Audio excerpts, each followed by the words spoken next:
predador se torna presa nos Everglades da Flórida, com centenas de caçadores invadindo o estado para capturar e matar o máximo possível de pitons birmanesas. Novas imagens dos pântanos da Flórida revelam um desfecho inesperado, e no momento em que os cientistas reproduziram o vídeo da câmera de trilha, a sala inteira ficou em completo silêncio. Não pelo que mostrou, mas pelo seu significado. Todos pensávamos que sabíamos como essa história terminaria. As pitons birmanesas invadiram. Elas dizimaram 90% dos mamíferos. Os Everglades ficaram silenciosos.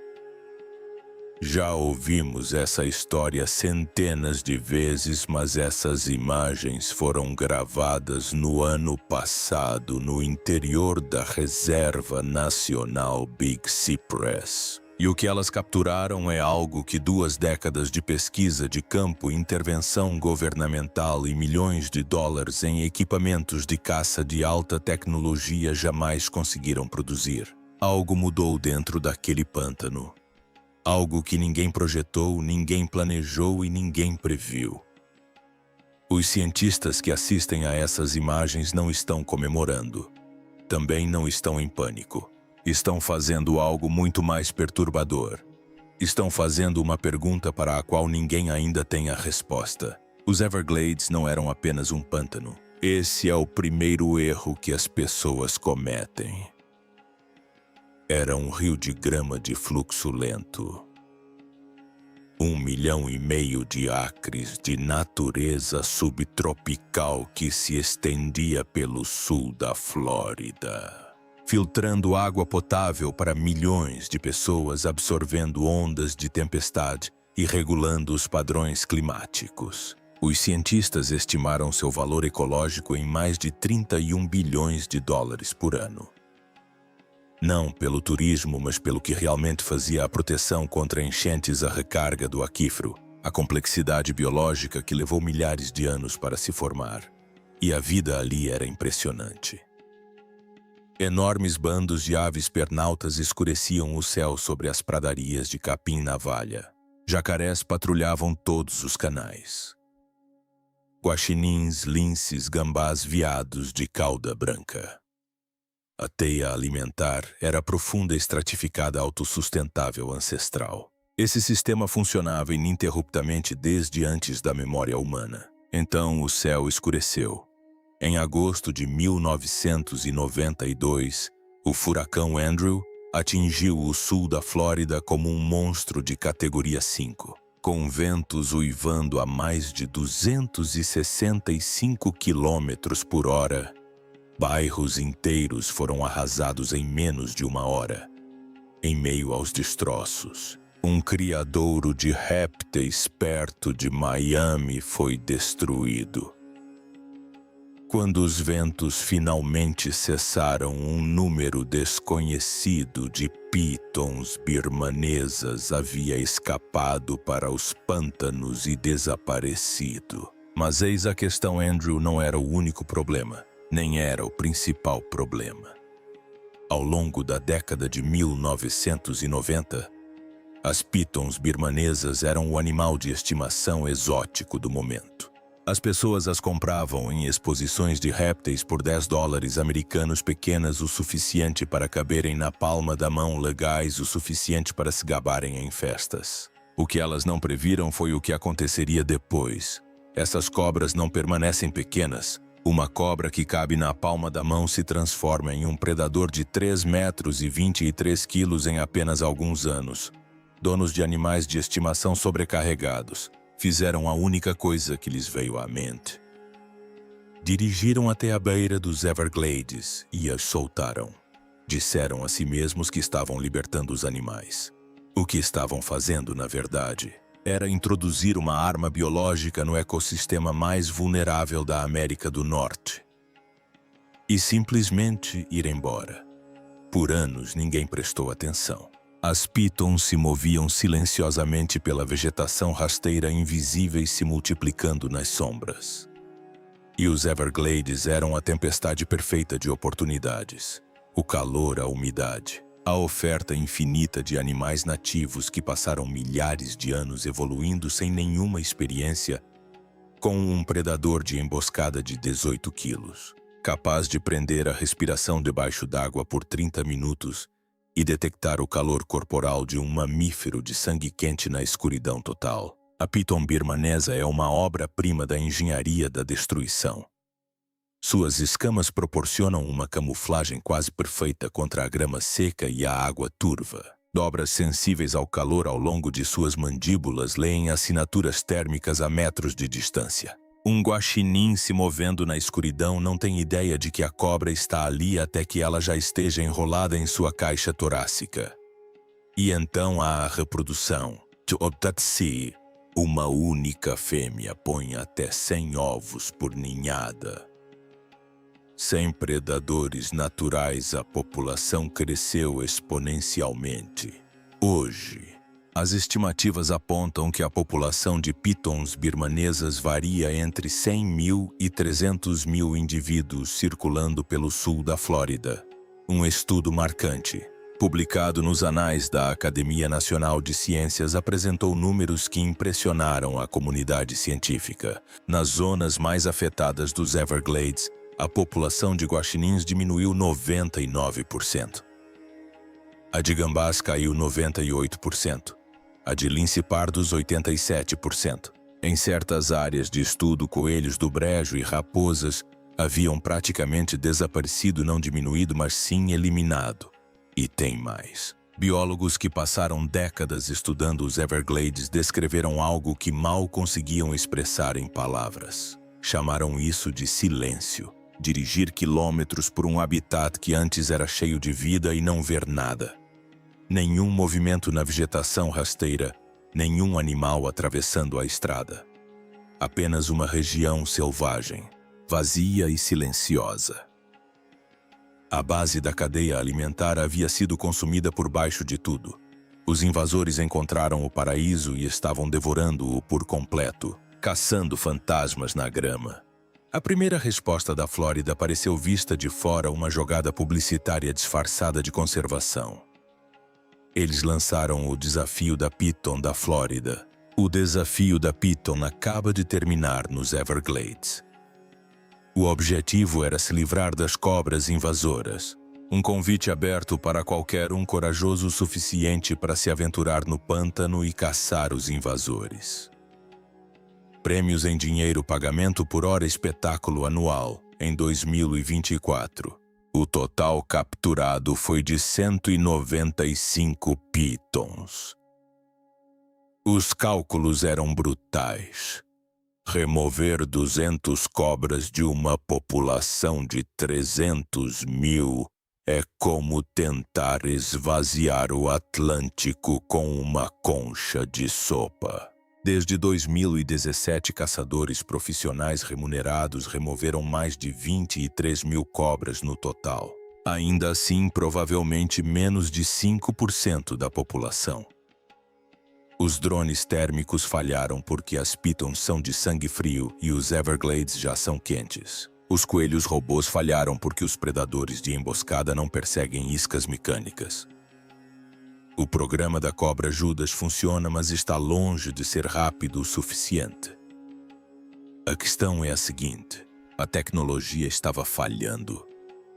Os caçadores estavam em desvantagem. A Flórida havia levado uma faca para um tiroteio de grandes proporções. Mas então as equipes de campo começaram a relatar algo que não se encaixava em nenhum modelo existente. Algo que, se você pensar no que significa, é mais perturbador do que qualquer coisa que uma cobra faça por instinto. As pitons estavam ficando mais espertas. Armadilhas que funcionavam em um mês paravam de funcionar no mês seguinte. Os caçadores que retornavam a locais produtivos não encontravam nada. Não porque as cobras tivessem desaparecido, mas porque elas haviam se movido para áreas mais profundas, longe dos diques por onde os humanos caminhavam, para um terreno quase impossível de transitar a pé. O Dr. Bartoshik e sua equipe na Conservancy of Southwest Florida documentaram a mudança nos padrões de movimento das pitons ao longo de várias temporadas de campo. As cobras não estavam evitando os caçadores aleatoriamente. Eles estavam constantemente se deslocando para longe dos corredores de atividade humana. Se isso era aprendizado comportamental ocorrendo dentro de cada animal, ou seleção natural eliminando silenciosamente os incautos e deixando apenas os cautelosos para se reproduzir. Ambas as respostas significam a mesma coisa. Um predador de topo que já era quase impossível de encontrar estava se tornando cada vez melhor em desaparecer por conta própria, sem que ninguém o ensinasse. A Flórida havia lançado todos os recursos possíveis contra esses animais e eles estavam se adaptando. Se você quiser acompanhar o desenrolar dessa história, inscreva-se agora mesmo. Porque o que muda a história a seguir não tem nada a ver com caçadores drones ou armadilhas. É invisível. Esteve no pântano o tempo todo. E quando os cientistas finalmente viram o que estava fazendo, pelo menos uma delas teve que se afastar da mesa de exame antes de poder continuar trabalhando. A arma invisível. Enquanto os pesquisadores observavam a população de pitons se manter estável ou aumentar, algo microscópico se movia pelos Everglades completamente despercebido. Chegou com os invasores. Vinha se espalhando silenciosamente há anos e estava prestes a reescrever a história ecológica do sul da Flórida de dentro para fora. Seu nome é Railietina orientalis. Os cientistas chamam-lhe verme pulmonar de cobra. Quando a doutora Cristina Romagosa, pesquisadora científica do Instituto de Ciências Alimentares e Agrícolas da Universidade da Flórida, se deparou pela primeira vez com a doença em cobras nativas da Flórida, ela soube que algo estava muito errado. Ela estava realizando avaliações de saúde de rotina em espécies nativas. Cobras, liga, cascavéis, pigmeias, animais comuns que deveriam estar saudáveis. Estavam emaciadas, fracas, movendo-se com a lentidão e a deliberação de animais que lutavam para respirar. Quando as abriu, encontrou a origem do problema. Os pulmões estavam repletos de dezenas de minúsculos vermes contorcidos alojados no tecido, bloqueando as vias aéreas e alimentando-se de sangue. Ela ficou parada diante da mesa de exame e precisou de um momento para se recuperar antes de continuar trabalhando. Porque o que ela estava observando não era um surto local. Era uma invasão sistêmica que vinha se espalhando há anos, sem que ninguém a percebesse. A Railietina orientalis é nativa do Sudeste Asiático. As pitons birmanesas são portadoras da bactéria, mas tiveram milhares de anos para desenvolver tolerância. É totalmente verdade. E veja só, a transmissão é totalmente verdade. E veja só, a cadeia de transmissão é uma das coisas mais perturbadoras documentadas na biologia moderna da vida selvagem. Uma piton infectada deixa excrementos na água do pântano. Baratas consomem os excrementos e ingerem as larvas dos parasitas. Rãs comem as baratas. Uma cobra nativa come a rã. Dentro da cobra, as larvas não ficam no estômago. Elas atravessam a parede do estômago. Migram diretamente para os pulmões. Fixam-se, alimentam-se e multiplicam-se. À medida que a infecção se agrava, as vias respiratórias se enchem. A cobra enfraquece e para de comer. Por fim, ela sufoca. Pesquisadores documentaram cobras com vermes pulmonares saindo de suas bocas enquanto morriam. Essa não é uma descrição que eu gostaria de escrever. É o que os dados de campo mostram. É aqui que a coisa fica realmente sombria. Os cientistas mapearam a disseminação e descobriram que o parasita já havia escapado completamente dos Everglades. Pelo menos 18 espécies diferentes de cobras nativas estavam infectadas. O verme pulmonar havia chegado até Jacksonville, ao norte. E o mais perturbador de tudo é que ele não precisa mais da piton para se espalhar. Ele saltou. agora está se transmitindo entre populações de cobras nativas por conta própria. Mesmo que todas as pitons birmanesas da Flórida desaparecessem amanhã, a praga permaneceria. Autossustentável. Permanent. A cadeia alimentar estava entrando em colapso de cima para baixo. Pitons devorando mamíferos. E agora por dentro. O verme pulmonar dizimando as populações de répteis que sustentam o meio da cadeia alimentar. Dois desastres simultâneos se acelerando mutuamente. Mas, em meio a tudo isso, a equipe do Dr. Romagosa encontrou algo que dissipou o desespero. Uma espécie continuava apresentando resultados negativos.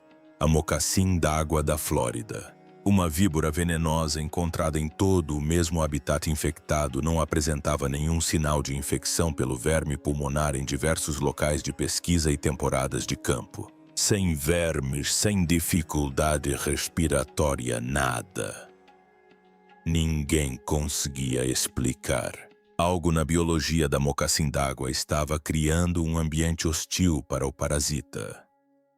Fosse a resposta imunológica, a composição do sangue, a composição do veneno ou algo completamente diferente.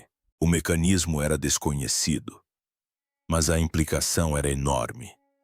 Se uma espécie nativa tivesse decifrado o código biológico da resistência, essa resistência poderia ser replicável.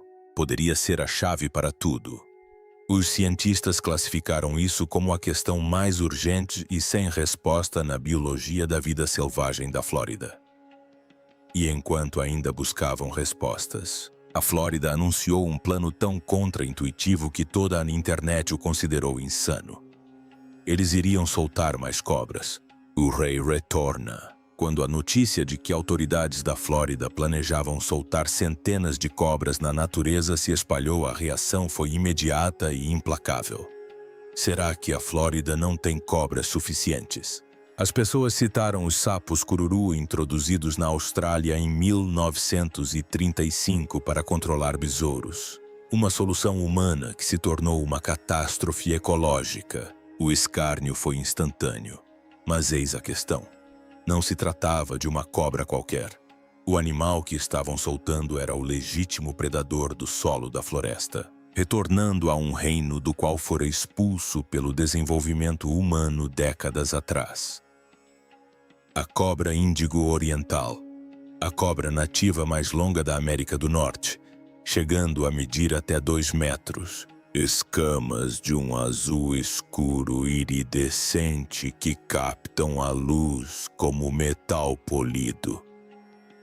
E sua biologia é extraordinária. A cobra índigo oriental é um ofiófago confirmado, ou seja, come cobras. Ela não constringe. Ela imobiliza a presa com suas poderosas mandíbulas e a engole viva. É completamente imune ao veneno de todas as víboras nativas da América do Norte. Cascavéis, mocassins d'água, cobras, cabeça de cobre, o índigo devora todas sem sofrer consequências. Nada no solo da floresta consegue detê-lo. Ou melhor, nada conseguia detê-lo. O declínio do índigo não teve nada a ver com um predador. Foi causado por uma tartaruga. O índigo oriental depende das tocas da tartaruga gopher para regulação térmica, abrigo contra o calor extremo dos verões da Flórida e as raras ondas de frio do inverno. À medida que o desenvolvimento asfaltou as florestas de pinheiros de folhas longas e o habitat de vegetação rasteira do norte da Flórida. Em meados do século XX, as populações de tartarugas gopher entraram em colapso. A cobra índigo, incapaz de sobreviver sem essas tocas, desapareceu com elas. Em 1978, as cobras índigo orientais praticamente desapareceram do norte da Flórida.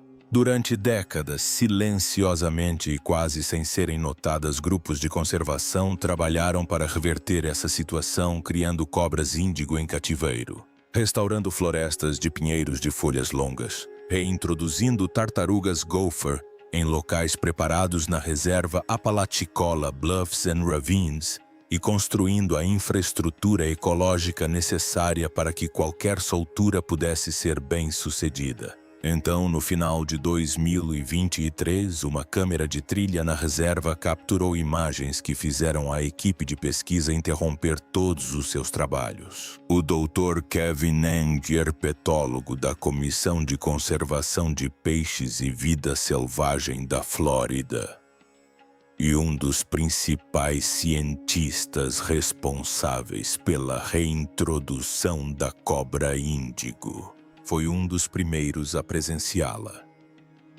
Ele passou anos soltando animais, rastreando-os, observando alguns sobreviverem e outros desaparecerem.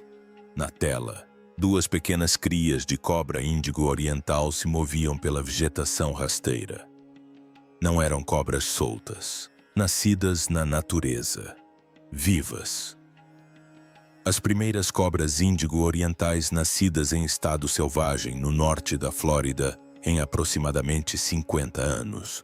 Ele assistiu ao vídeo 2 vezes. Depois, pegou o telefone para ligar para os colegas. Suas mãos, segundo ele próprio, não estavam totalmente firmes. O rei estava se reproduzindo, pela primeira vez em meio século. O imperador do solo da floresta estava construindo uma população selvagem por conta própria. E enquanto isso acontecia no norte, algo que ninguém havia previsto se desenrolava no sul. Os animais nativos que passaram 20 anos sendo devorados estavam começando a fazer algo novo. A equipe da casa reage. Por 2 décadas, a história dos Everglades seguiu apenas uma direção. As pitons eram os monstros, a vida selvagem nativa as vítimas. A cadeia alimentar continuou a se mover para baixo e não parou. Então a equipe do Dr. Bartoszek localizou o sinal do transmissor de uma piton birmanesa de 22 quilos chamada Loki, na Reserva Nacional Big Cypress, trabalho de campo padrão. Eles o estavam rastreando há semanas. Quando chegaram às coordenadas, encontraram uma carcaça. A cabeça de Loki havia sido arrancada a mordidas.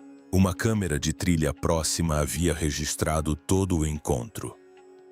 O assassino era um lince pardo. Um lince pardo nativo pesando pouco mais de 11 quilos, metade do tamanho da cobra que acabara de matar.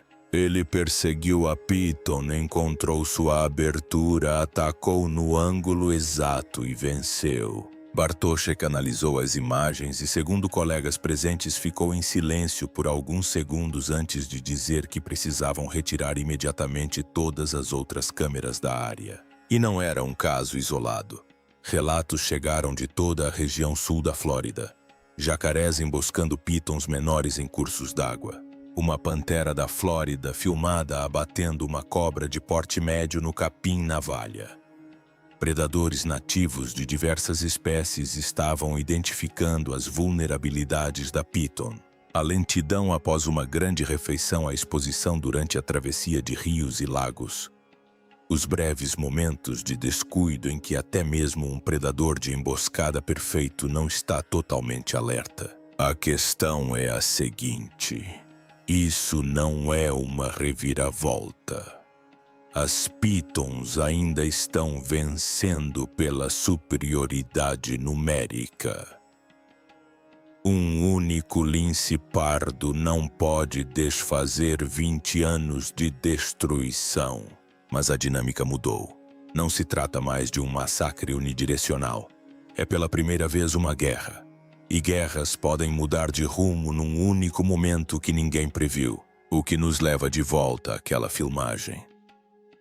A filmagem que o Dr. Bartoszek assistiu 3 vezes antes de se calar. As imagens que deram início a esta história. A rota de colisão.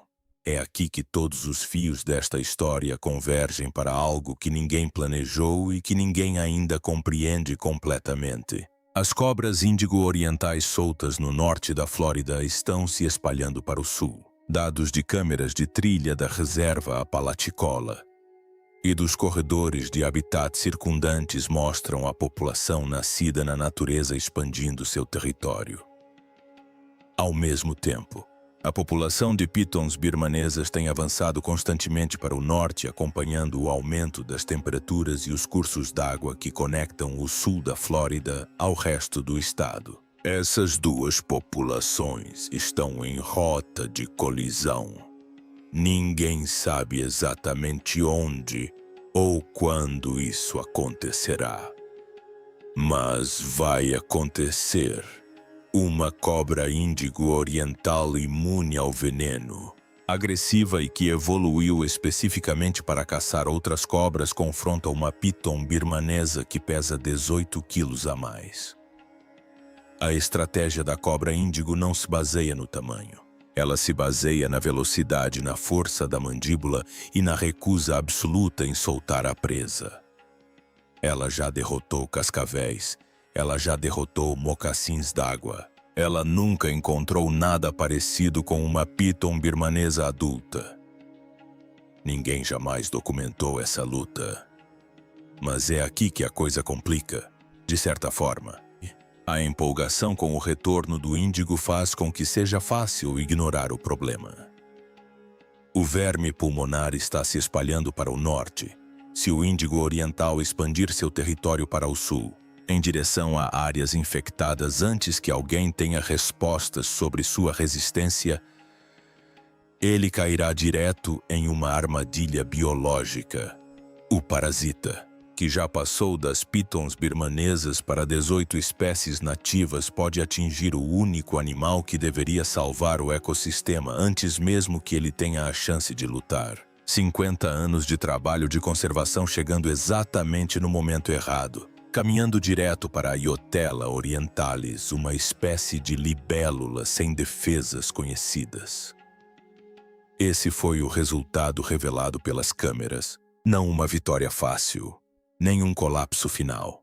Algo muito mais estranho do que qualquer uma dessas situações. Um ecossistema fragmentado encontrando um novo equilíbrio através de colisões entre uma espécie invasora gigante, um parasita microscópico sem lealdade a nenhuma espécie.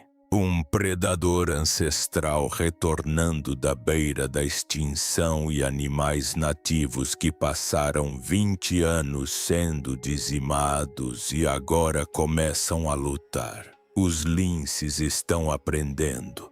O rei está se reproduzindo na natureza pela primeira vez em 50 anos. O pântano não está morto, mas está lutando bravamente em múltiplas frentes contra inimigos que não existiam aqui há uma geração. A batalha pelos Everglades está entrando em seu capítulo mais violento e imprevisível até agora. Então quem vence? Será que a aranha índigo oriental chega a tempo? E será que ela tem o que é preciso para enfrentar uma piton em seu próprio território? Será que o verme pulmonar chega primeiro à aranha índigo?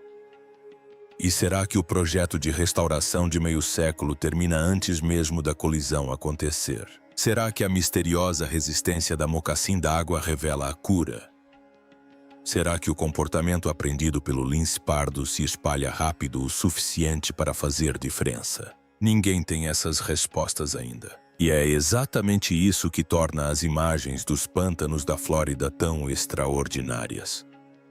Porque pela primeira vez em 20 anos de lento colapso, o resultado é genuinamente incerto. Deixe seu palpite nos comentários. Quem sobrevive o invasor, o parasita, o rei ou o time da casa? Inscreva-se agora. O pântano ainda tem muito a nos mostrar. Estamos apenas começando.